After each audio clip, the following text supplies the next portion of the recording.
Shalom. Muito bem, gente. Talvez hoje vocês estejam vendo um cenário diferente, a natureza nos cercando. Nada de professor. Nada de professor hoje, né? Tudo recebendo as bênçãos de Deus. Olha, os pássaros cantando, as frondes sussurrantes, mas talvez você esteja ouvindo ao fundo um barulho de motosserra, alguma coisa. É o homem, né?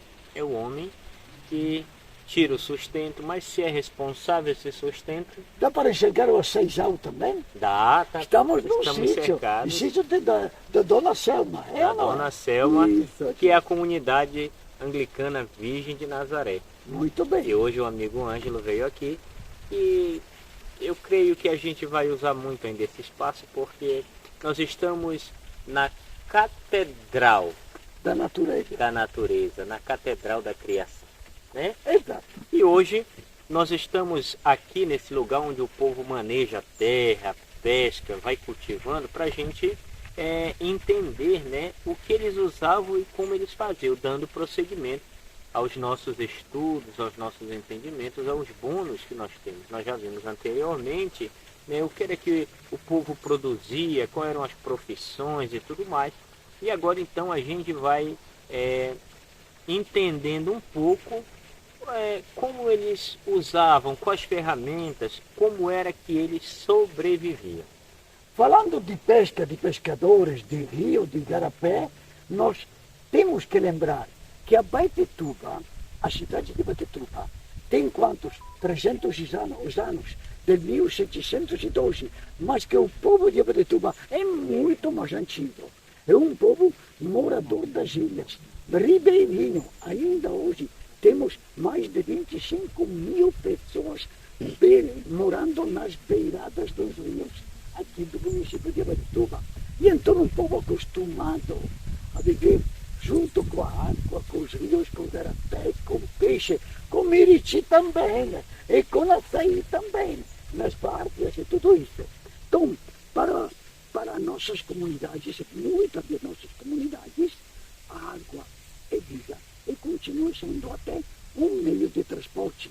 Aqui, nesta localidade onde estamos, por exemplo, não tem estrada, tem caminho.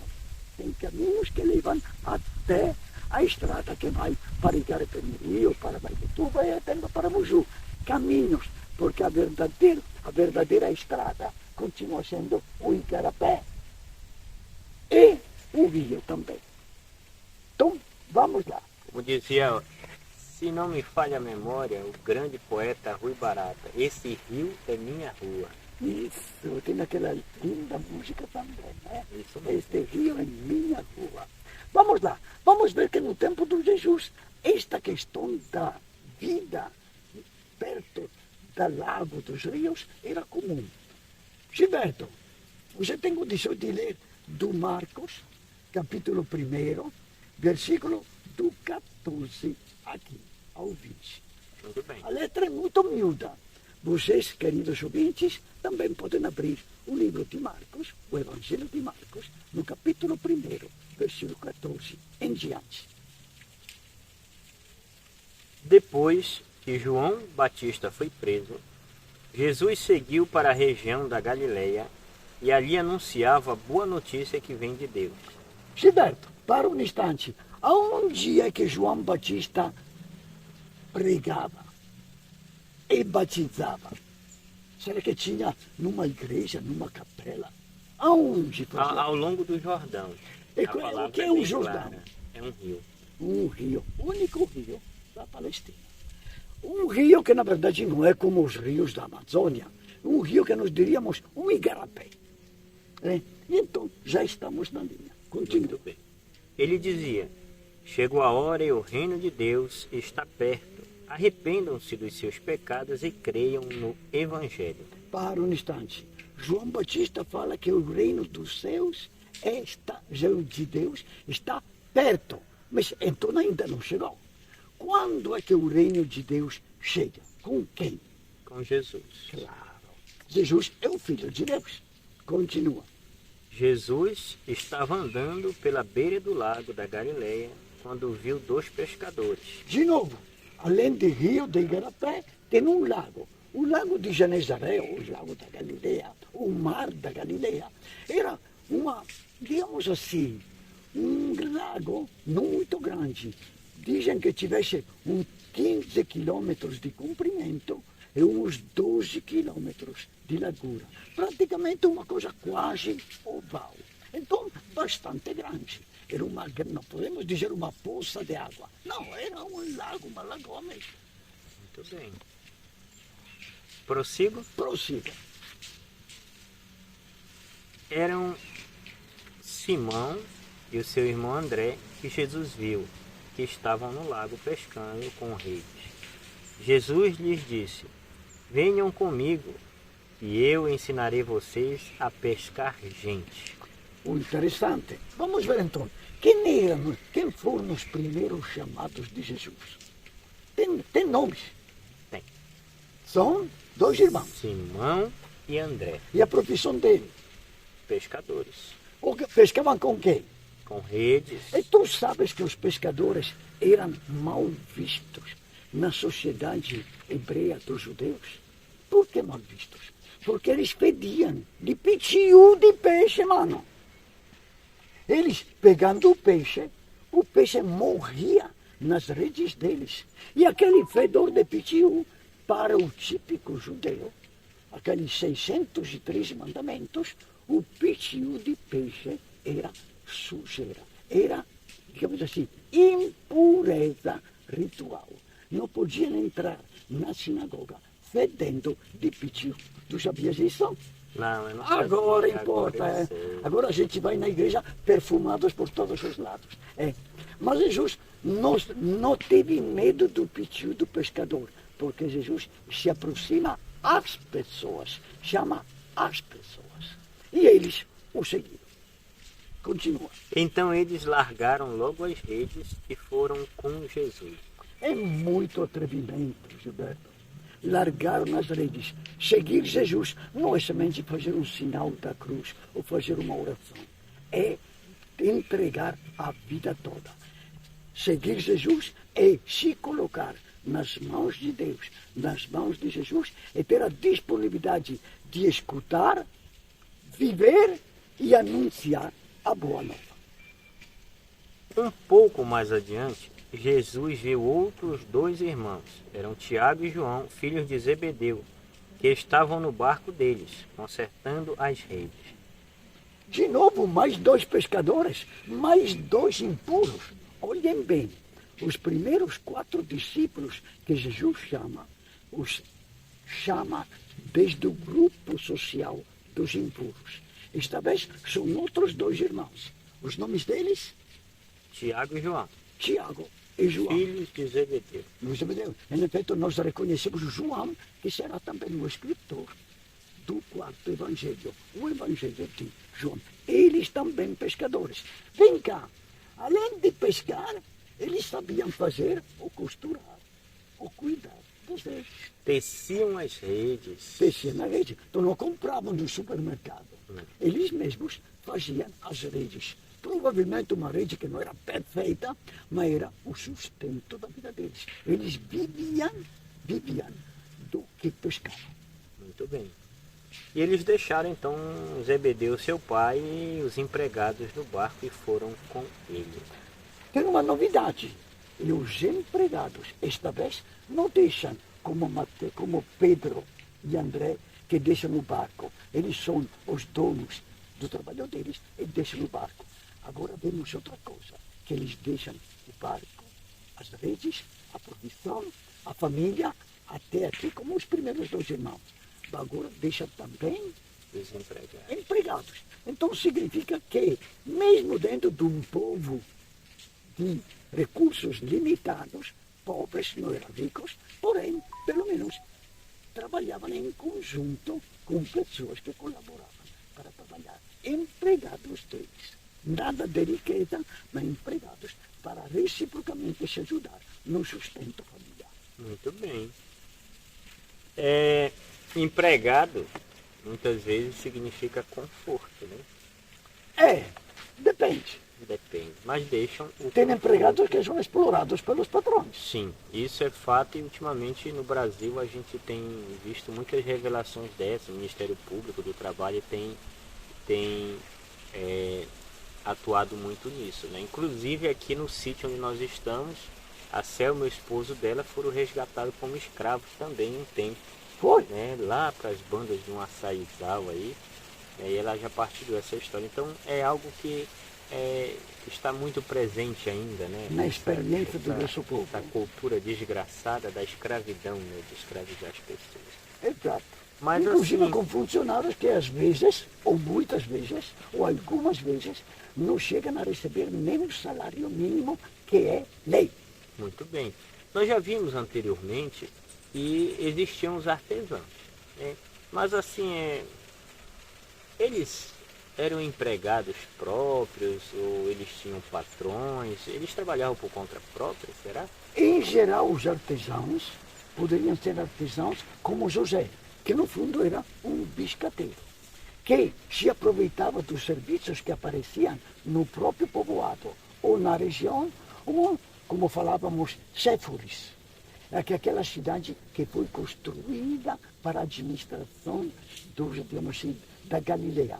Então, se aproveitavam destes fontes de trabalho para servir como empregados de um grupo de construção. Ou, quando não tinha este tipo de serviço como empregado, tinham que se virar aí no povoado, na região, pelo que tinha. Muito bem. Agora, Ângelo, produziam eles mesmos e tal, pescavam, mas isso ficava só lá ou circulava? Como circulavam esses produtos? Depende do tipo de produção. Se fosse uma produção simples, caseira, claro, era para o consumo, o sustento diário da família do povo, com pequenas trocas entre eles, pequenas trocas de você tem açaí, eu tenho peixe, uma troca sem dinheiro, troca de mercadoria ou de outro assunto. Por outro lado, no sistema romano já existia um comércio, não muito grande, mas um comércio entre cidade e cidade. Aliás, entre regiões conquistadas com a própria Roma. Por exemplo, se calcula que todos os anos saíam de Jerusalém 600 mil denários, que eram recolhidos pelos cobradores do templo, mas que iam ser depositados nas caixas do Império Romano. E assim como tinha este transporte de dinheiro dos impostos recolhidos nas várias províncias, assim também tinha transporte de papiros. Por exemplo, em Jerusalém, os doutores da lei, tinham uma escola onde escreviam trechos de Bíblia, porque a Bíblia não era um livro como este aqui. A Bíblia está escrita em papiros que ficavam enrolados. E então estes papiros vinham do Egito. Por outro lado, em Jerusalém, tinha gente que sabia ler e escrever e colocava no escrito. E que todos os anos, quando os fiéis iam para a Páscoa, para Jerusalém, os responsáveis das sinagogas procuravam comprar destes papiros para ter condições nos sábados de ler a palavra de Deus do Antigo Testamento, profetas, pentateucos, as leis de Moisés ou os escritos de Elias, como chamam, não? As leis e os profetas no dia de sábado, para o povo escutar e aclamar. Muito bem, então as regiões eram montanhosas, as estradas eram difíceis e de pouca gente, né? Pouco seguras. A Palestina não era uma região diretamente marítima, né? Nós sabemos disso, e Jesus, ele até nos mostra que as estradas realmente não eram muito seguras quando ele conta a parábola do samaritano, né? Perfeito. Que ele ajuda aquele homem que caiu na mão dos ladrões. Aquele rapaz, duas coisas primeiro. O Império Romano tem outra novidade. Tem a novidade que eles, para facilitar a conquista e para manter a administração das províncias, dos povos conquistados, eles foram os grandes construtores de estradas. Ainda hoje, quem for para a Europa, que na nossa cidade tem estradas que não tem asfalto, mas que tem pedras para facilitar a corrida, digamos assim, a transporte dos exércitos, ou dos carros, ou dos comércios, ou dos administradores. Tá? Então, estes carros que viajavam, tinha, por outro lado, as estradas. Inevitavelmente, por essas estradas de pouco trânsito, sempre apresentavam, como no caso do Bom Samaritano, sempre apresentavam inconvenientes. Era uma estrada que de Jericó, lá perto do Rio Jordão, subia até Jerusalém, que estava lá no topo do Monte Sião. São mais ou menos entre 25 e 30 quilômetros, com muitas curvas. Neste trajeto, neste 25 quilômetros, não tinha povoado. Então os peregrinos que iam para Jerusalém ou que voltavam, inevitavelmente poderiam ser vítimas de ladrões, de assaltantes. Coisa que sucede também nos nossos dias, de vez em quando, até nas ruas de nossa cidade. Acontece assalto. Acontece assalto. Bom, então nós já vimos que eles E produziam. então, também naquele tempo tinha a profissão de ladrão. Era uma profissão ser ladrão, né? Então veja só, nós já vimos que eles produziam, como viviam, como circulavam esses produtos, mas o comércio não era só fora, tinha um comércio intenso também, né? Havia um comércio intenso na cidade, na capital principalmente, né?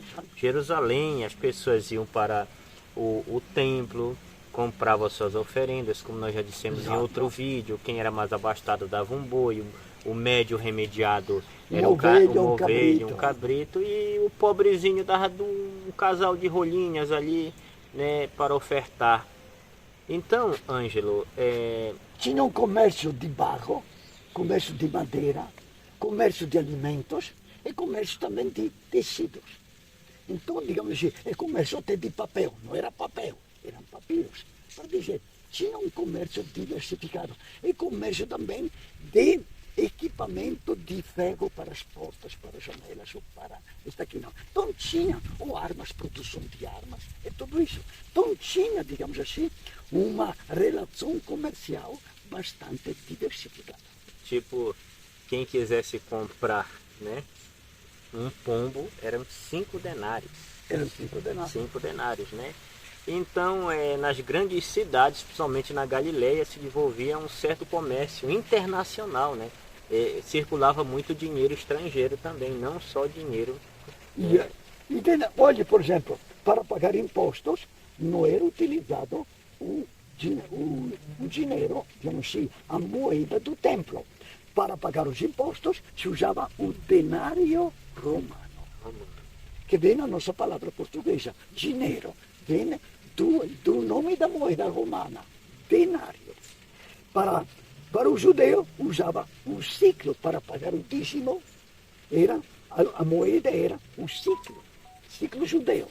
Logo, tinha também no comércio internacional, pelas relações que já tinha antes dos romanos, a dracma grega. Era esta antiga moeda grega que ainda era em uso nas relações comerciais. E também tinha outro tipo de moeda como você falou, a Palestina, na verdade a Palestina judeia é mais nas montanhas, mas tinha uma Palestina que beirava o mar Mediterrâneo, lembra, não? E um dos povos muito comerciantes da norte da Palestina eram os fenícios. E eles tinham o dinheiro deles, que era a mina fenícia. Então tem pelo menos 4 tipos de moedas. Como hoje em dia tem o dólar, tem o euro, tem o real, e tem lá na China que tem o ien, no Japão não ien. Então, diversas moedas, de acordo com diversos povos. Mas o povo mesmo não dominava muito, não possuía dinheiro. Era umas trocas, né? Umas trocas. Muito bem. Então, minha gente, a gente pôde conhecer um pouquinho, né, da vida e da questão também monetária da época, né, e produtiva. Então por aqui a gente vai ficando agora e a gente espera vocês para o nosso próximo vídeo e nós vamos dando seguimento, né? É muito interessante, olha, um dos pontos principais hoje que eu ressalto desse nosso vídeo é descobrir, né, para que servia cada moeda. Assim como se usavam outras línguas, né, além do hebraico e aramaico, o grego era usado muito no comércio, No né? comércio. Também. Então, Nas leis, era leis, o latim. o latim. Então, sabe, Na Bíblia era escrita em hebraico, mas o povo falava aramaico. então é um mundo de conhecimento que nós temos pela frente. Trilhe conosco e vocês fiquem na paz. Que a graça do Senhor Jesus Cristo, o amor de Deus e a presença do Espírito Santo esteja com todos vocês. Amém. Tchau, tchau. Até o próximo vídeo. Shalom! Shalom.